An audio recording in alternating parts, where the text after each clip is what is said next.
Hi, everyone. Super excited to be here. This is my first in-person PyCon, I believe. I think I gave a talk in 2021 during COVID times, so I was in the comfort of my own home. But yeah, great to see everyone here, and hopefully you'll learn a little bit of something about async.io Python. Just quick show of hands, who has interacted with async Python at all in any? Okay, pretty good. I think according to Claude, like 10 to 15% of repos actually import the thing, so I guess it's not as popular, obviously, as asynchronous Python, but great to see a lot of hands here. Another one, who has built some kind of agentic workflow? I know we're all getting fatigued here around this topic, but okay, cool. So congrats to you or to someone, or to you in the future if you haven't built one already. If you've built one, it might look like this, right? You have maybe 3 LLM providers that you're calling in parallel. It fans out to 100 retrieval tasks, grabbing documents and other random stuff from the internet or from your company digital assets. It's running tens of tools to process those documents and that data in some way. It's making API calls, it's streaming responses, and outputs a final answer. And so when you're developing this stuff on your laptop with 10 inputs, works beautifully. Maybe you're using LangChain, Pydantic AI, some of those great tools that we have available to us now to make our jobs a little easier. But in my experience working with folks, and sorry I didn't introduce myself, I am the author of Pandera. I'm also the core maintainer of Flight. Pandera is a data frame validation tool. Flight is an orchestration tool for machine learning and AI workloads. What I've seen a lot in production is that once you scale these kinds of things up, you containerize your application maybe, and then you scale it up, it starts failing because they come up against things like rate limits and things like this. In production, you'll see. Connections pile up. One slow connection stalls the entire batch or workflow.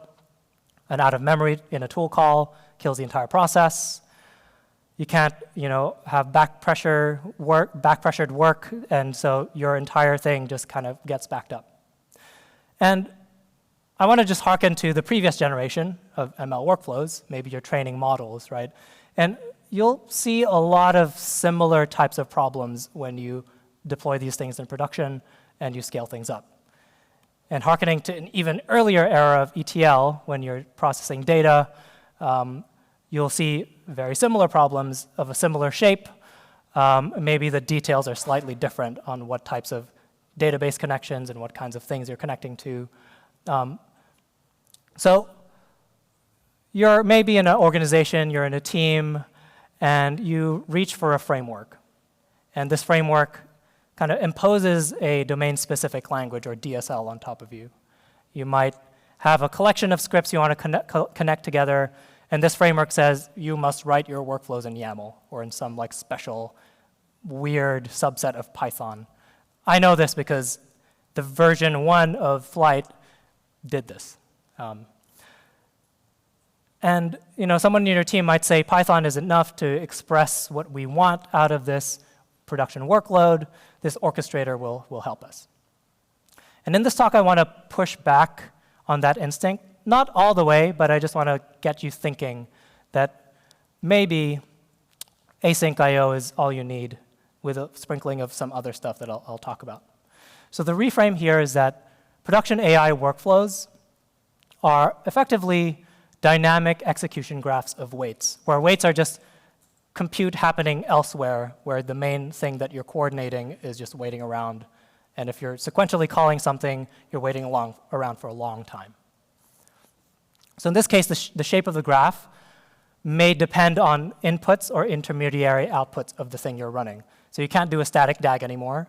You can't know exactly the shape of the graph that you're about to compute, either because you're building agents, or maybe you're building an ML workflow where you're doing hyperparameter optimization, or you're doing something else where an intermediary output of the thing you're running will have a conditional that says, if this thing happens, go this way in the execution path, that thing happens, go that way. Workloads also vary in terms of concurrency, parallelism, and backpressure needs once you do push these things to production at scale. And finally, nodes are composed of potentially variable compute units. And so you're not just on your laptop on whatever hardware you happen to have. You may be on AWS or some other cloud provider. You may be on-prem, and you might have some machines in the back somewhere. And your workload doesn't just have one monolithic set of compute requirements. Some parts might need more memory. Some parts may need GPUs, et cetera. So to these first two requirements, async I/O is actually the standard library's answer to these first two requirements. So you can kind of express all these things in plain Python. When you need concurrency, you can reach for async await. If you need parallelism, you reach for multiprocessing. So the tools are there. But to this third problem is generally something you encounter in production once you're out of your tight notebook loop or your local process that you're iterating your application on. And so scale and production problems aren't problems you solve with a DSL. So these problems are, as I mentioned earlier, heterogeneous compute requirements. You might want to be able to handle out of memory so that if your application, if a part of it goes out of memory, your whole thing doesn't blow up. And again, I guess I'm targeting more folks who are in sort of like data-sensitive sort of contexts where you don't want all of your things to have access to all of your S3 buckets or your databases. So isolation of compute and permissions is something that I've seen a lot of folks encounter as well. You solve these problems with a container orchestrator that plays well with Python, is the claim of my talk. And so really, async I/O should be one of the main tools you reach for when building production AI workflows. And maybe I'll call out a few packages out there that some of you may use. A lot of packages out there will have like an async and then a sync version of the API so that it's a little bit more approachable. You don't have to learn async. But I guess I'm encouraging folks to sort of learn it and get more familiar with this because I think it's only going to help you moving forward. Then when you need scale and strong isolation, so you need that heterogeneous compute, multi-tenancy, async I/O actually will stay in your toolkit while a container orchestrator schedules containers on the right compute. You're still writing async Python to express the logic and data flow of the program. You don't need a whole different other grammar to express these things. So for the rest of this talk, I'll kind of go through a crash course on like the general AI production patterns that I'm kind of seeing these days. Do a little crash course on async for folks who are not super familiar with it.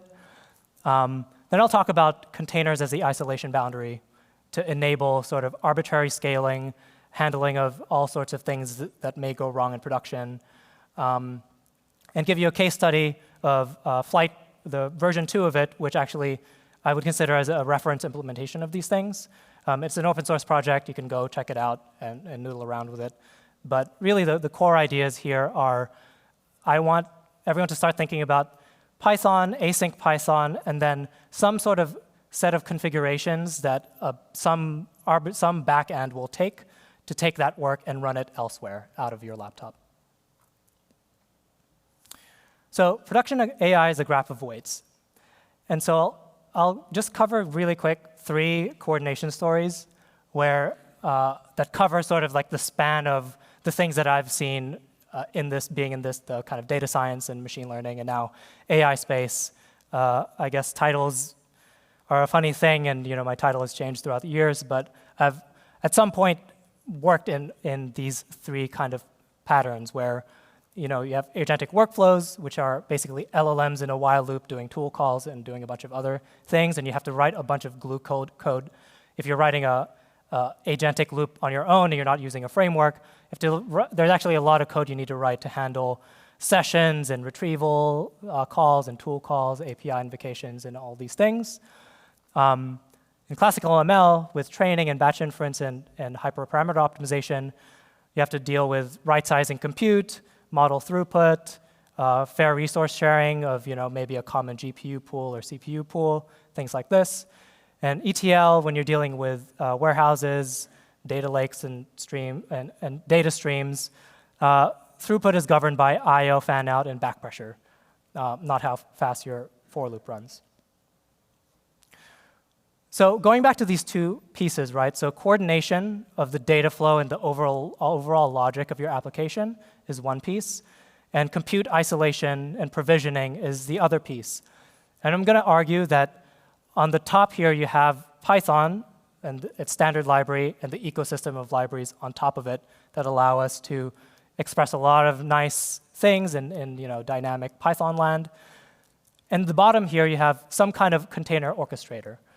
Who here has dealt with Kubernetes? I know it's, okay, great, a lot of beleaguered hands maybe, but it's famously somewhat hard to work with sometimes. Maybe AI tools help us grok the configurations and how to write these values.yaml files and stuff, but there's a good reason that it's pretty much an industry standard now in many, many companies that I've worked with and I've seen. They deploy this. They host applications on it, web services, all this other stuff, and now AI workloads. So Async.io really shines in all three cases, just around overall this coordination story of expressing the overall flow and the logic and the data flow of your application. Right? It's very flexible. You have all the constructs of a general purpose programming language. It's Python. It's great to write. It's great to read. And orchestration, container orchestration matters, as I'm kind of hammering down here, when you need to reach for other compute that's outside or within your infrastructure, right? So data ETL, a lot of it is CPU and I/O bound. Classical ML, you can train an XGBoost on a CPU, but now with deep learning and those kinds of models coming up, you'll need somewhat small GPUs to do vision models and things like this, and beefier hardware for LLMs, obviously. And for agents, a lot of agents can just run on a laptop. Many of you are probably running agent harness, a so-called agent harness now on your CLI. But there are other sorts of agents that just run in the background, right? So just speaking for myself internally, where I work, we have a bunch of agents running on our orchestration platform just ambiently, just listening to Slack messages and doing stuff in the background and posting, creating PRs and things like this. So in those cases, you don't need a ton of GPUs, but you do need things like sandboxes. So because arbitrary code execution is a big concern now. So I think the trap, and I've fallen into this, and many teams have fallen into this, I think, is that we reach for a DSL too early, right? So a lot of teams, they'll prototype and they'll, especially for example, if you're in a startup, everyone will be kind of working on their own workstations. They'll spin up EC2 instances and do their thing and spin them down. And there's kind of this awkward middle ground where maybe a VP of engineering or someone in the team says, hey, we need an orchestrator now. And the unfortunate thing is that to do this with a lot of the modern orchestrators, you also do have to learn a new grammar, a new way of doing things. Not all of them, obviously. There are some, we can chat after this, I won't call them out here, that are also pure Python. And so I think staying in the language that you know and love is great because for code migration purposes, you don't actually have to change your code to then ship your stuff to production. So the cost of employing or onboarding or adopting one of these sort of DSLs that are a little bit more constrained is that the control flow is out of your control at this point. You write it in the DSL and you kind of delegate it to whatever the logic is in the back. You can no longer reason about retries. It's out of your hands. And debugging requires reading framework internals instead of your own code. So I'm just reiterating a bunch of what I've said before. So I just want to hammer down that Asyncio is already part of the standard library that you ship. So now I'll just kind of go through like the basics of async for those of you who are not super familiar with the mental model. You basically have an event loop. I have a better visualization of this later, but basically you have a collection of tasks that you can kick off, and you can kind of let them do their thing while you do other stuff, right? So you're like a chef cooking spaghetti, and so that's the analogy I'll make later. But effectively, you define a function, say fetch, and you want to run them all concurrently. So they're going to make an API call to the internet somewhere, so you don't have to wait for them sequentially. So async def defines the coroutine. Await yields to this event loop so that you're basically saying, hey, I can now go back and multitask on some other thing. And async IO gather runs all of these fetch calls at the same time. And then finally, async IO runs and drives the event loop. So now instead of running sequentially, async runs all of these as overlapping awaits. So if you look at the synchronous and async version of this code, you can see that we're doing a little like time.sleep on the left and async IO.sleep on the right, just to kind of simulate the work happening. But on the left-hand side, this will run in 3 seconds versus an async IO will run in about 1 second. So as I said earlier, async, the event loop is basically a chef who is kind of, when you make spaghetti, right, you boil the water, and the compute's like boiling is kind of like compute happening elsewhere. So you go and chop some garlic and tomatoes. After that's done, that's kind of blocking on cooking the sauce, right? So then you cook the sauce. As the sauce is cooking, the water's done boiling, so then you cook the pasta, et cetera, et cetera. So when both of those are done, you mix them, right? So this is concurrency versus parallelism. You're in a kitchen, and you have 3 cooks, and they're all making spaghetti. And you can imagine the top segment kind of like happening nested inside those 3 large bars. So now I'm just going to go through all the various, and I put a little AI ML flavor to these so that you can kind of look at the code and see, maybe you'll see something like this in the OpenAI framework or the Anthropic SDK or things like this, right? So you may want to do parallel LLM calls. So now you reach for async IO gather. So you have some web client, it calls the endpoint, it runs all of them together, and you have a nice argument. I'm highlighting the wrong thing here, but return exceptions equals true will allow for partial failures. So you can get 2 out of 3 results and then handle the 3rd result error and like maybe retry it. You have something called task groups. I'm just trying to do like a whirlwind tour of all the async IO kind of things that I've worked with. So task groups allow you to do concurrency such that it kind of scopes the child tasks that happen, right? So here in this group here, if you need all of the URL contents to be downloaded before proceeding to the next step, say document embedding or data processing step, these are all kind of grouped together nicely. Bounded concurrency is something that's important when you don't want to break the rate limiting policies of things you're calling. So a semaphore is great. So here, we're basically saying on the top semaphore of 8 means you can only have 8 concurrent LLM calls at a time. The queue is another kind of way of applying backpressure to a system, similar to a semaphore at a high level. So in this case, a queue allows you to set the maximum number of things happening at the same time. So in this case, 200 things happening at the same time, right? And I have a hyperparameter tuning workflow that like puts documents or data sets into a queue, and then a consumer then trains models on those documents, right? So await put applies backpressure when full. So when you've put 200 items in there, you're going to stop and block and wait for the consumer to consume those things, right? So and await get blocks a document until it's available. And then finally, join waits until the entire queue is drained and your entire document data set is processed.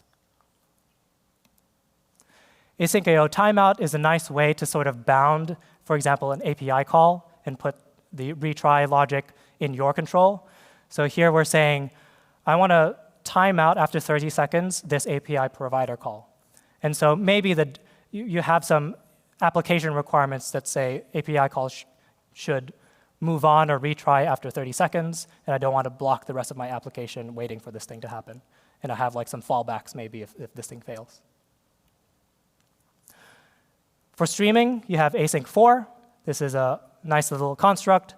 I can guarantee pretty much all of the Python SDKs for LLM inference providers use this kind of async iterator. And basically, what you get is a constant memory, so you don't have to like buffer the entire response of the LLM. You can just stream token by token. So to end this section, standard library already covers a lot of the things that you will probably need, either in your own, building your own applications, or like in the underlying libraries that you already use today. So if you don't really want to learn async and you want to use these, the ecosystem of libraries, I can guarantee you they are using some, if not all, of these constructs. So now I want to go into the containers as the isolation boundary. So really, just to remind ourselves, right? Concurrency is great. You can have these overlapping waits. You can parallelize, et cetera. But you're still bound by your hardware. And so container orchestration solves this problem of provisioning GPU pools, containing your out-of-memories, having tenancy so that multiple people can be working on the same infrastructure at once, same compute at once, job level retries and things like this. So just as an example, Kubernetes is just a popular example of this. There are other container orchestrators out there. There are simpler ones like Docker Compose that can do some of this work. So you can think of Asyncio as the client to some underlying backend that will take your Python code and some configuration around it and ship it to that infrastructure to run. And so to put this into practice, I just want to point to a reference implementation of this, which I point to, as I mentioned earlier, Flight 2.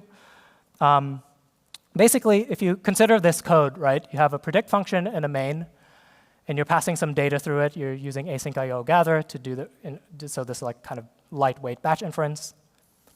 To use Flight, you import it, and you define a task environment. And all this says is, I want to run it on this image with NumPy installed, even though I'm not using it, just for illustrative purposes. I want to run this on a CPU with 1 gig of memory. And then I decorate the functions that I just defined with @task. I may have some retry logic and some caching logic to predict so that I don't have to like waste compute on the same input. And if I just do asyncio.run, Flight gets out of your way. It's just Python, right? So you're locally debugging this. This is great.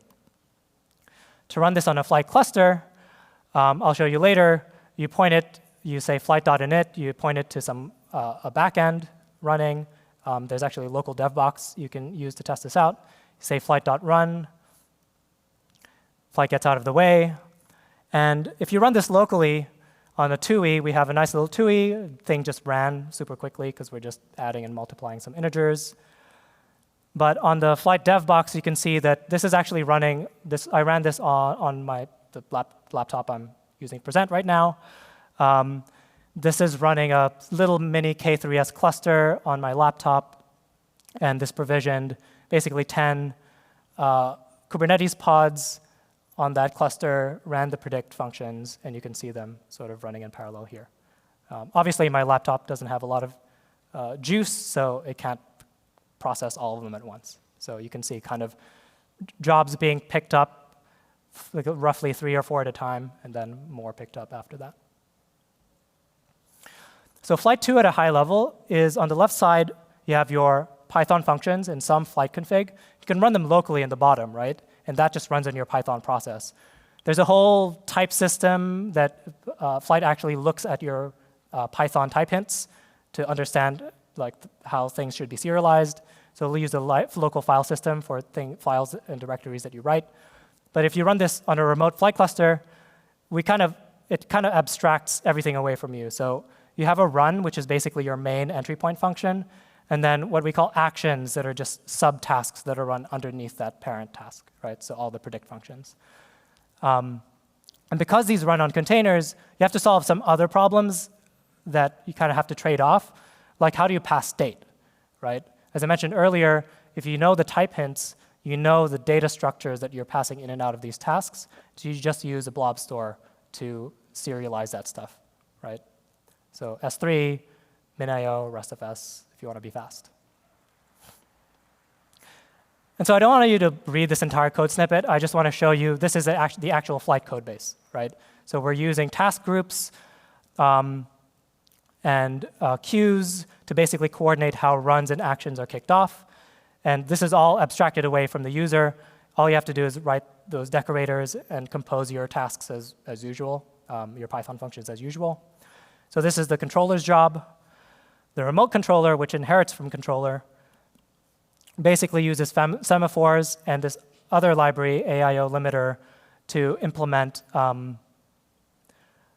to coordinate how the controller interacts with the container orchestrator API, basically the Kubernetes API. So this allows it to not just like overload the Kubernetes cluster with requests. So the logical execution path, this is just like a little timeline diagram of what I just showed you.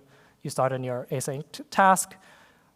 Your in-process driver loop is the thing that's coordinating stuff. That is sending requests, gRPC requests, to the container orchestrator. It's spinning up these isolated units of compute. It's sending back the output and the logs, which then go back to the driver Python process. So here are some trade-offs. The biggest mental model shift here, there's no free lunch. To get this type of system, this is a distributed system, right? So this can arbitrarily scale according to however you configure your Kubernetes cluster on wherever, GCP or AWS. The biggest one is you can't share Python objects, the global variables, right? Because these are basically just running on their own isolated containers. You kind of lose that, and it's kind of like uncanny valley. You can't, if you try it, it's not gonna. You can't share global state unless you use something like Redis, and you have to hand roll your own sort of logic around that. So putting it all together, staying within the cooking analogy, let's make a peanut butter jelly sandwich, right? So here we have our Flight imports. It works really well with UV, by the way. So if you see it in the line here from UV script, I'm basically creating like a little self-contained Flight workflow. It's just a Python script that will take in those dependencies, build a container for you, do all the magic. You then define a bunch of tools. So you say get bread, get peanut butter, get jelly, spread ingredients, sample sandwich, and eat it, most importantly. You then create a sandwich agent. We're using way too large of a model here, Claude Sonnet 4, just to make sandwiches, digital sandwiches. So you give it some tools, you run an agent, and then you run it on Flight. And basically, you get this really nice containerized, fully concurrent, fully parallelized system that assembles sandwiches for you, and then some. So we have a bunch of folks using Flight, building a lot of cool agentic and other like ML stuff on top of this. So call to action is if you want to fully use or debug or understand the internals of any of these libraries, learn Asyncio. So a bunch of these cool kids are doing it. If you use these packages and you're having some issues, it'll help if you know Asyncio, because I can guarantee you that at some point you will step through the code and you will encounter a bunch of async or await keywords, and if you don't know it, it'll be unclear what your mental model is of how these things run under the hood. So learn a little bit more about Asyncio. And don't confuse I need isolation with I need a DSL. I need a DSL is just a function of our best efforts at kind of making domains around the orchestration problem. But the best DSL for AI was right in front of you all along. Thank you.